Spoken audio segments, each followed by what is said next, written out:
마음으로 신앙 고백하심으로 8월 2일 수요일 아침 예배를 하나님께 드립니다. 나는 전능하신 아버지 하나님, 천지의 창조주를 믿습니다. 나는 그의 유일하신 아들, 우리 주 예수 그리스도를 믿습니다.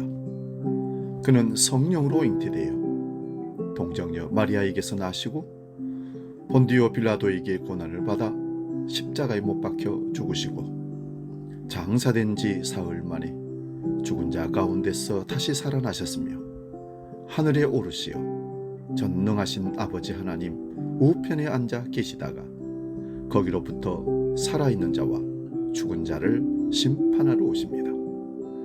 나는 성령을 믿으며 거룩한 공교회와 성도의 교제와 죄를 용서받는 것과 몸의 부활과 영생을 믿습니다. 아멘.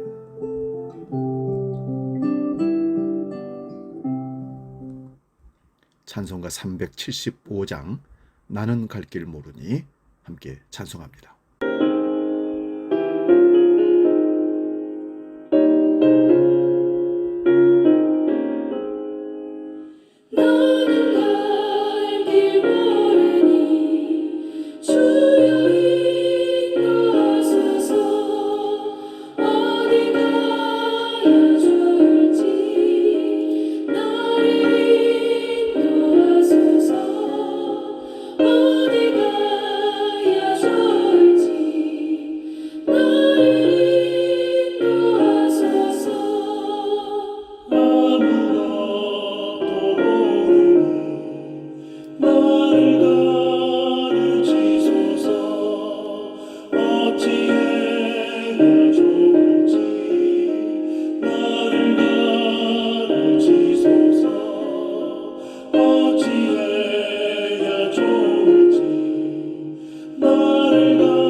오늘 아침 우리에게 주시는 하나님의 말씀은 구약성경 사무엘하 6장 6절에서 15절의 말씀입니다.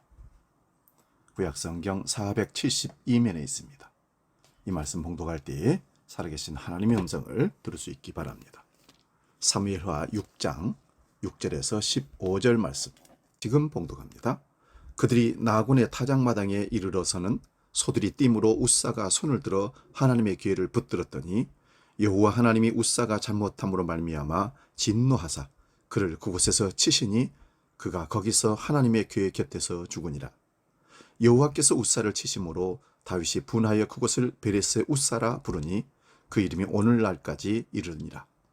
다윗이 그날에 여호와를 두려워하여 이르되 여호와의 궤가 어찌 내게로 오리오 하고 다윗이 여호와의 궤를 옮겨 다윗성 자기에게로 메어 가기를 즐겨하지 아니하고 가드 사람 오벳 에돔의 집으로 메어 간지라.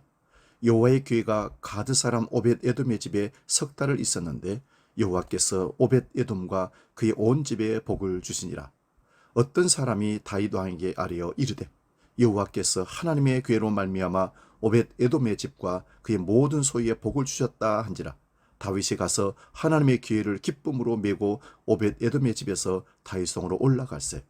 여호와의 궤를 맨 사람들이 6걸음을 가매 다윗이 소와 살찐 송아지로 제사를 드리고 다윗이 여호와 앞에서 힘을 다하여 춤을 추는데 그때에 다윗이 에봇을 입었더라. 다윗과 온 이스라엘 족속이 즐거이 환호하며 나팔을 불고 여호와의 궤를 메어 오니라. 아멘. 오늘 봉독한 말씀으로 하나님의 방법대로 살자, 이런 제목으로 말씀의 은혜를 나눕니다. 하나님의 방법대로 살자. 세상에서 살아가는 그리스도인이 승리하는 삶을 살아내기 위해서는 내 경험, 내 지식, 내 판단대로 사는 것이 아니라 하나님의 방법대로 살아야 승리할 수가 있습니다. 왜냐하면 하나님께서 인정하는 삶이 아니라면 가치 없는 인생이기 때문에 그렇습니다. 인생을 살면서 문제에 직면할 때 정답이 무엇인지 고민하게 됩니다. 그러나 어떤 문제든 하나님의 방법을 구하면 결국 해결됩니다. 인간적으로 보면 더딘 것 같고 틀린 것 같고 아닌 것 같지만 하나님 방법대로 말씀대로 구하면 더디더라도 옳게 갈 수 있는 것입니다. 사무엘상 4장에 보면 사무엘이 선지자로 부름을 받은 후에 이스라엘은 블레셋과의 전쟁을 치르게 됩니다. 이스라엘은 그 전쟁에서 대패하고 4천여 명의 군사를 잃어버립니다. 이에 이스라엘 장로들은 실로에 있던 하나님의 언약궤를 가져오자고 제안을 합니다. 엘리 제사장의 아들인 홈니와 비느하스가 하나님의 언약궤를 전쟁터로 가지고 나옵니다. 언약궤가 진영에 들어오자 이스라엘 군사들은 환호를 합니다. 블레셋 군사들도 겁을 먹었습니다. 하지만 막상 전투가 시작되자 이스라엘은 또 졌습니다. 완패하였습니다. 약 3만 명의 군사가 몰살당합니다. 그리고 더 심각한 일이 벌어집니다. 하나님의 언약궤를 블레셋에게 빼앗긴 것입니다. 홈니와 비느하스도 이 전투에서 죽지요. 아들들의 죽음과 언약궤가 빼앗겼다는 소식을 들은 당시의 제사장 엘리는 의자에 앉아 있다가 뒤로 넘어가 목이 불어서 죽게 됩니다. 언약궤를 가져간 블레셋에 여러 가지 일이 벌어집니다. 다곤의 신상이 파괴되고 블레셋 사람들에게 독한 종기가 생기기도 했습니다. 결국 기랏 여아림 사람들은 여호와의 궤를 아비나답의 집에 들여놓았습니다. 그렇게 언약궤는 20년 동안 그곳에 있게 됩니다. 한마디로 방치된 겁니다. 여러분, 언약궤는 이스라엘 백성들이 이끌어가는 능력이 아닙니다. 하나님이 함께 하실 때만 능력이 나타나는 것입니다. 부적 같은 신앙으로 십자가 들고 가면 무조건 승리한다는 생각은 버리시기 바랍니다. 믿음이 없는 자에게 십자가는 오히려 저주가 되는 것입니다. 하나님 있는 사람이어야 그 십자가로 인도함 받고 십자가가 능력이 되는 것입니다. 사무엘하 6장으로 넘어오면 다윗은 하나님의 언약궤를 다윗성으로 가지고 오려고 노력합니다. 아비나답의 아들 우사와 아효가 하나님의 궤를 수레에 싣고 나옵니다. 다곤의 타작마당에 이르렀는데 소들이 펄쩍 뛰어 하나님의 궤가 수레에서 떨어지려 하니 우사가 그 궤를 붙들었습니다. 우사가 붙잡지 않았다면 궤는 수레에서 떨어졌을지도 모릅니다. 선한 의도였음에도 불구하고 하나님의 법칙에 위배되었던 것입니다. 민수기 4장 15절을 보면 진영을 떠날 때에 아론과 그의 아들들이 성소와 성소의 모든 기구 덮는 일을 마치거든 고핫 자손들이 와서 메울 것이니라. 그러나 성물은 만지지 말라. 그들이 죽으리라고 말씀이 나와 있습니다. 하나님의 사람 다윗 왕조차도 실수를 합니다. 언약궤를 수레에 싣고 가는 것은 하나님의 방법이 결코 아닙니다. 본문 8절에 보면 다윗이 분했다고 나와 있습니다. 결국 다윗은 예루살렘으로 하나님의 궤를 가져오기를 포기하고 결국 가드 사람 오벳 에돔의 집에 메어 갔습니다. 법궤는 오벳 에돔의 집에서 3달을 머물렀고 하나님께서는 그 집에 복을 주셨다고 뜻밖의 은혜가 넘치는 소식을 다윗이 듣게 됩니다. 그 소식을 들은 다윗은 다시 궤를 예루살렘 다윗성으로 가져오게 합니다. 하나님의 방법을 찾아가는 다윗의 모습을 여기서 찾아볼 수 있습니다.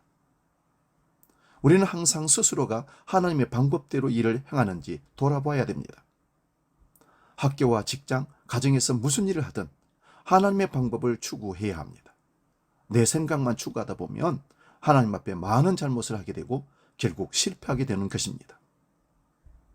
신앙 생활을 하는 모든 모습에서 잘못 알고 사람들 함부로 판단하고 그것이 옳은 양 그렇게 끌어가는 전통들이 우리 교회에는 많이 있습니다.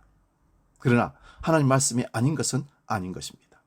과감하게 전통도 부수고 하나님 방법대로 하나님이 원하시는 방법대로 살아나가야 되는 것입니다. 하나님이 언약궤를 옮기는 일에 굳이 관여하시는 이유가 무엇이겠습니까? 우리의 모든 삶에 개입하시기를 원하시기 때문입니다. 하나님의 방법대로 사는 훈련을 계속 거듭하고 삶의 현장에서 누가 뭐라 해도 전통이든 경험이든 지식이든 상관없이 하나님이 원하시는 방법이 아니라면 멈추고 하나님의 방법대로 움직이며 살아가는 것이 그리스도인이 걸어갈 정도입니다. 이것이 진리입니다. 주님도 그 길을 가셨습니다. 사람들 볼 때에는 십자가 부끄럽고 저주의 길이라고 생각했지만 그것이 하나님이 정해놓으신 길이라면 예수님은 묵묵히 그 길을 갈 수밖에 없었습니다. 이것이 하나님의 방법대로 사는 예수님의 삶의 모범입니다. 우리는 주님을 따라가는 그리스도인입니다. 하나님 방법대로 말씀대로 살아갑시다. 함께 기도합니다. 거룩하신 아버지, 우리의 방법이 아니라 하나님의 방법대로 살아내 하나님이 가치 있다고 생각하는 인생 승리의 삶을 살도록 우리를 이끌어 주시옵소서. 매번 내 고집과 아집과 경험과 지식이 하나님의 방법대로가 아니라 내 방법대로 살다가 책망을 듣고 후회하는 경우가 얼마나 많은지 모릅니다. 오늘 다시 한번 말씀을 깨닫고 다윗처럼 하나님의 방법대로 법궤를 직접 메고 예루살렘 성으로 들어가는 그 행진을 하는 우리 모두가 되게 하여 주시옵소서. 주기도로 함께 기도합니다. 하늘에 계신 우리 아버지, 아버지의 이름을 거룩하게 하시며 아버지의 나라가 오게 하시며 아버지의 뜻이 하늘에서와 같이 땅에서도 이루어지게 하소서. 오늘 우리에게 일용할 양식을 주시고 우리가 우리에게 잘못한 사람을 용서하여 준 것 같이 우리 죄를 용서하여 주시고 우리를 시험에 빠지지 않게 하시고 악에서 구하소서.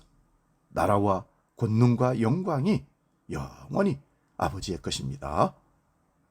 아멘.